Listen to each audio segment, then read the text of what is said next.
ini bisa dibawa untuk mengurus ke dinas pendidikan dan sekolah masing-masing.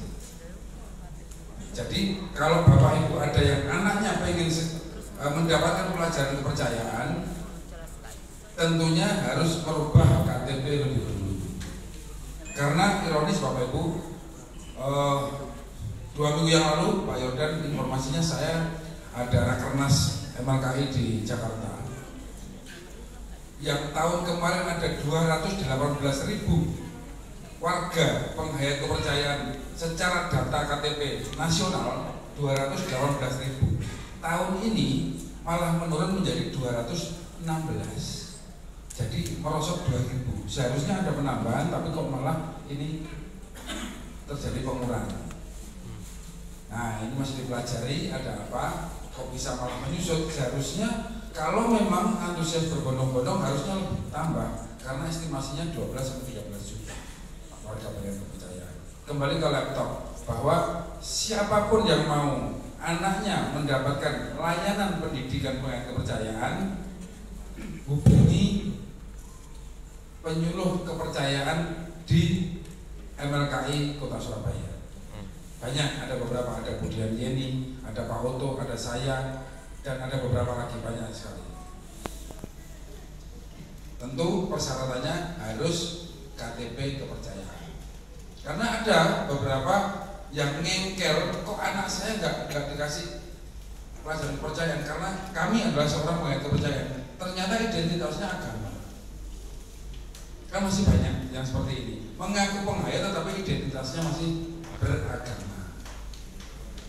Bocorannya lagi, mohon maaf, mungkin tahun depan ini akan ada sedikit penekanan Bapak Ibu dari Kejagung sendiri. Kejaksaan Agung sudah menyampaikan akan membentuk satgas penertiban atau satgas yang mengamankan putusan MK nomor 97 tahun 2017 tentang pengakuan pemerintah terhadap penghayat kepercayaan.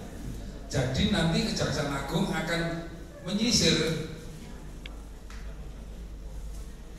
kata orang satu dharma tapi kok agamanya Islam. Nah ini kan ini termasuk di dalam penistaan agama, masuk dalam PNPS nomor 1 tahun 65. Ini bocorannya seperti itu.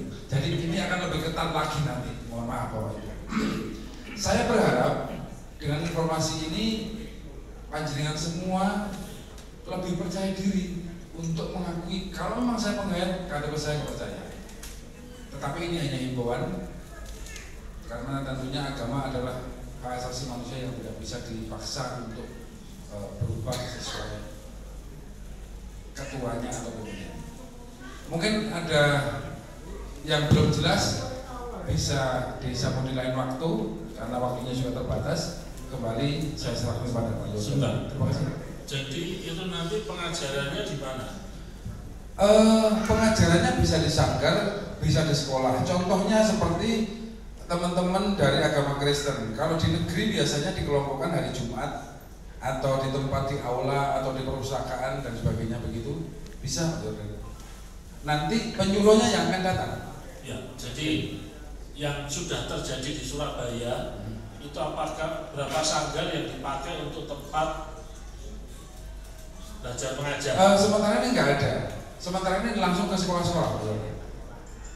Kalau ada berapa sekolah yang sudah ada pengajaran penghayatnya di Surabaya? Saya datanya nggak pegang. Yang setahu setahu saya di Surabaya ini kalau nggak salah sudah ada 16 siswa, 16 orang. Ya. 16 siswa. Ya. Ada 16 siswa itu berarti tersebar di 16 sekolah. Nah, ada 2 itu di UPN ada 2. Jadi ada berarti kira-kira sekitar 12 sekolah. Ya, termasuk untuk perguruan tinggi. Oke. Benar juga. Oke, ini informasi penting Bapak Ibu. Ya. Juga penting buat saya. Dan yang terakhir Pak, kami di DPRD Provinsi Jawa Timur apa yang perlu kami lakukan untuk support? Kalau kami kan terutama wilayahnya SMA SMK. Nah, apa yang kami bisa lakukan untuk support? Sejauh ini dengan apa namanya acara reses ini tentu ini sudah sangat membantu Bapak, karena apa? Akan muncul kesadaran bahwa tertib administrasi itu sangat penting. Ini kan perlu mengingat Pak Yordan bisa menyampaikan atau membantu tentang dana hibah, tetapi tertib administrasi dari teman-teman penghayat sendiri kadang-kadang parah, kadang-kadang begitu. Seperti contohnya pengajuan yang kemarin yang dibantu oleh Pak Yordan, faktanya apa? Administrasinya kurang karet gitu, kan begitu Pak. Tapi ini diingatkan lagi oleh Pak Yordan dalam reses ini adalah ini masih ada waktu, monggo segera dilengkapi surat-suratnya,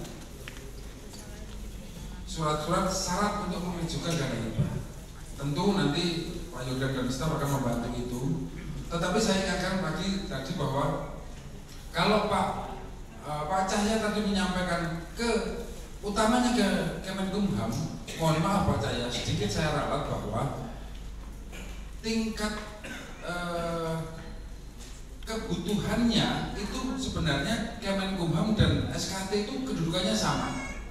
Kalau SKT sekarang langsung ditangani pusat, Dirjen Polpum, betul yang disampaikan Bapak tadi, langsung ke Dirjen Polpum. Jadi kalau di tingkat kota kabupaten itu diterima tetapi tidak punya kekuatan. Yang punya kekuatan adalah kita bisa mengurus ke Dirjen Polpum, Kemendagri dengan cara online. Online Pak, online. Dengan cara online. Jadi tidak perlu ke Jakarta.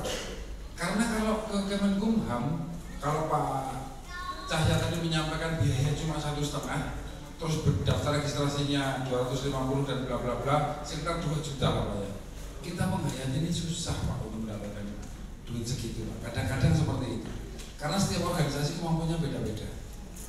Tetapi pemerintah tetap mendaftar panjenengan semua di SKT pusat Kemendagri, di Dirjen Polpum. Bisa nanti bisa koordinasi dengan saya yang pengen ini. Resiko pendaftaran ke Kesbangpolnya itu gimana? Kesbangpol kan Kemenkumham. Nah, di sini dualismenya di daerah Pak. Kemarin saya menemukan kasus itu ketika saya turba ke Jawa Timur Pak Yordan.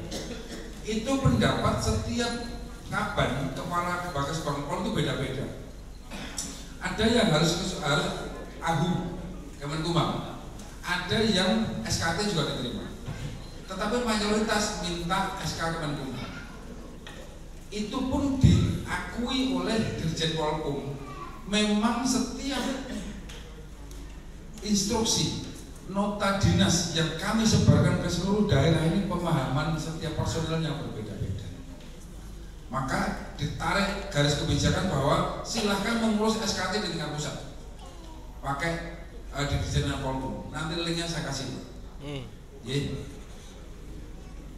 Memang risikonya Pak, kalau dibutuhkan, karena di tingkat Kesbangpol ini kadang-kadang minta yang berbadan hukum, kan begitu ya? Minta yang berbadan hukum Pak. Padahal kedudukannya harusnya sama. Nah, kalau minta berbadan hukum, teman-teman berat. Enaknya memang ini terjadi kasus Pak Yordan bahwa di Persada itu sudah didaftarkan Kemenkumham oleh pihak lain. Penghayat kepercayaan Persada sampai sekarang tidak punya Kemenkumham karena sudah kedahuluan oleh teman-teman yang lain. Jadi bagi teman-teman yang mungkin belum mampu untuk urus Kemenkumham ya SKT di tingkat pusat apa.